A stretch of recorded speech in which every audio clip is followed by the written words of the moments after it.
bilateral cooperation. This is one, okay? Second, the government have changed and the countries have changed, and it's great that now we have those emerging countries. So, and I don't see it only from this equal position, because I don't believe that in bilateral there is really an equal position, because I don't believe that people, especially countries, political decisions are really done, made out of philanthropy. I mean, I wish it was true, but I don't believe in that. But there is one very important message. It's that it's possible. If they did it, that's mean that we did it, and then learn from this. Third, we use to argue, you know, that the reason why, you know, the poor government can really make it, it's because people are not skilled. This is not true today. There are a lot of center of excellence and very bright and smart people in the South, and actually the pocket north in the South might be even stronger than the North, just because those people, they had really to make it. They had really to fight for this.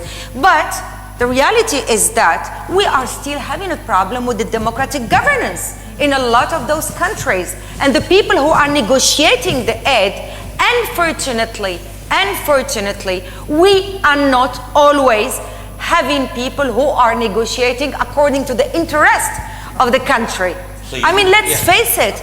I'm not saying it's only that, but it is part of the problem. The only way for us to do it is to keep working, you know, and I'm not trying to defend or advocate for UN, but it so happened that today, this is the only multilateral or the most neutral, let's put it that way. It is still depending on the donors, but the donors, what they do is only in terms of agenda, okay? They want UNDP to work more on climate change than to work on human rights. That's an example. But they don't intervene in the field. So it is important that we keep working on raising awareness and empowering people. So tomorrow they will be the one who will stand up, like it is done in many developing countries, anti-Davos and anti-this and anti-that, and it's their choice at the end of the day. This day, we will have the capacity to have people who are really with integrity, who will sit in a chair and negotiate with the vis-a-vis, who will say, yes, I'm here for your resources. And then at least people would know what they are selling and what they are buying. But Najat, I think the issue is that power asymmetry is even there in the negotiations. I mean, what I'm trying to say is simply, just take a fact that XYZ country agrees, you know, that, okay, both of our interests are represented in Cooperation 2.0 model. Take the case of climate change. Can developing countries put sanctions against the developed countries when developed countries do not meet their obligations? Unfortunately, no. United Nations climate change debate, none of the Western countries, Europe, US have met their obligations. In fact, the climate emissions are going up. Power asymmetry that developing countries can't put sanctions. Coming back to Africa, Europe, day before yesterday, just let me come.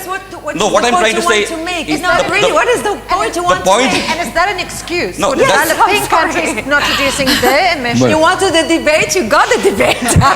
Just because the rich countries... No, really, Vikas, it's important. What is the point you want to make? The point, okay, coming back to the debate, the point is that, again, you know, what I say, cooperation has again to be in the position of strength. Okay. I mean, and the strength will lie when you are able to see what's good for you and you can say no to certain things. Okay. Microsoft was not created on microfinance. You had to think big.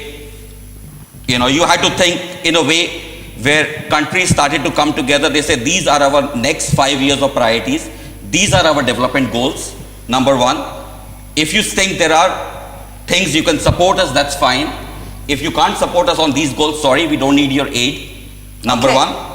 We agree. Secondly, you know, countries where simply because they are recipient of aids, their budgets go by 40%. Take the case of Uganda.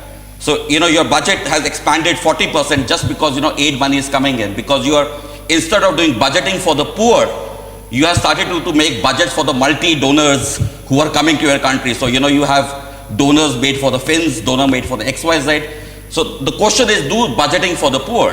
Go back to your self-reliance model. Europe did well because it did go through an industrial revolution. We are missing an industrial revolution in lots of countries, in developing countries.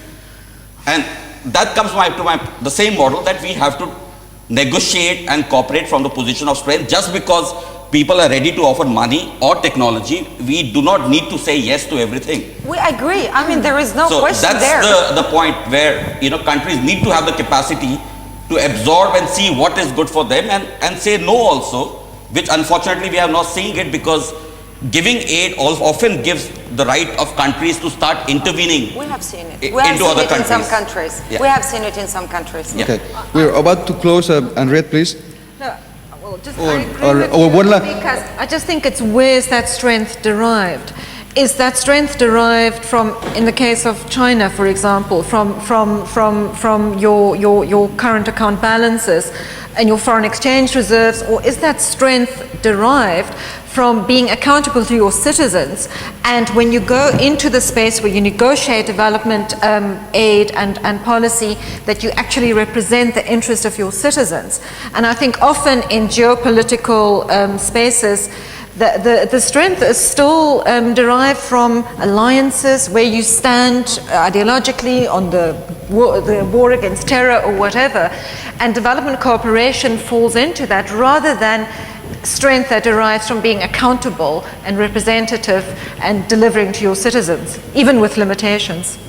Let me ask Merryl and Isma for a final word. Quickly. That's non-controversial. He's taking the safe side. I agree with them. Yes? Okay. Do you agree or not agree? From 0 to 10? I agree with them. That's right. I agree with everyone. Okay, then we have to go to commercial. So, Yo creo que en el fondo no están discutiendo cosas tan distintas, sino que es solamente que digamos, un hombre, un voto. Yo creo que en el fondo es eso, digamos, que todo el mundo tenga muy claro dónde está cada uno, y que haya más orejas y menos bocas probablemente. No creo que sea tan distinto lo que estaban comentando, sino me parece, igual la forma de decirlo es un poco vehemente, pero me parece interesante decir, bueno, vamos a recuperar el poder de ser autónomos en nuestras decisiones, en nuestros diseños políticos. Nos vamos a dejar asesorar, nos vamos a dejar ayudar, pero dejarnos decidir sobre nuestras vidas. Yo creo que en el fondo es tan simple como eso, aunque lo hayas puesto más vehementemente. bueno, queda por discutir si la primera noche era para la fiesta o la segunda, pero lo dejamos para otro día. Y Paco, te pido que cierres, por favor.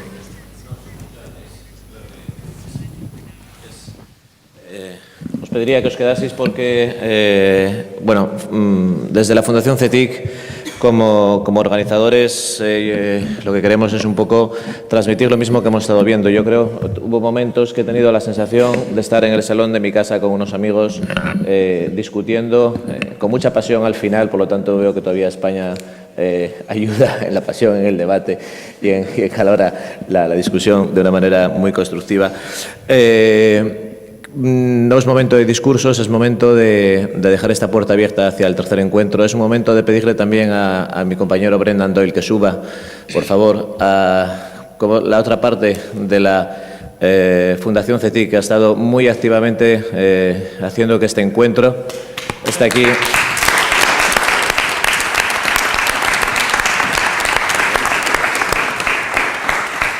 Me ha insultado, muy bajo, pero me ha insultado.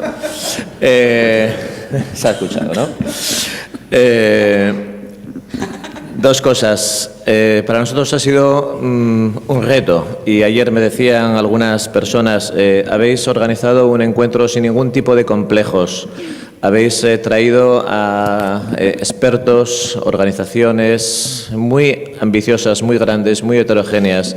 No es algo a lo que estamos acostumbrados a veces desde un centro tecnológico con tan solo 5 años de vida, apostar y luchar por este tipo de buscar espacios para debatir en este tipo de cuestiones.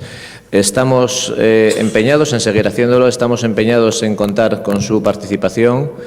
El primer encuentro ha sido 1 día y medio, nos dio la sensación de que, ostras, ha quedado corto.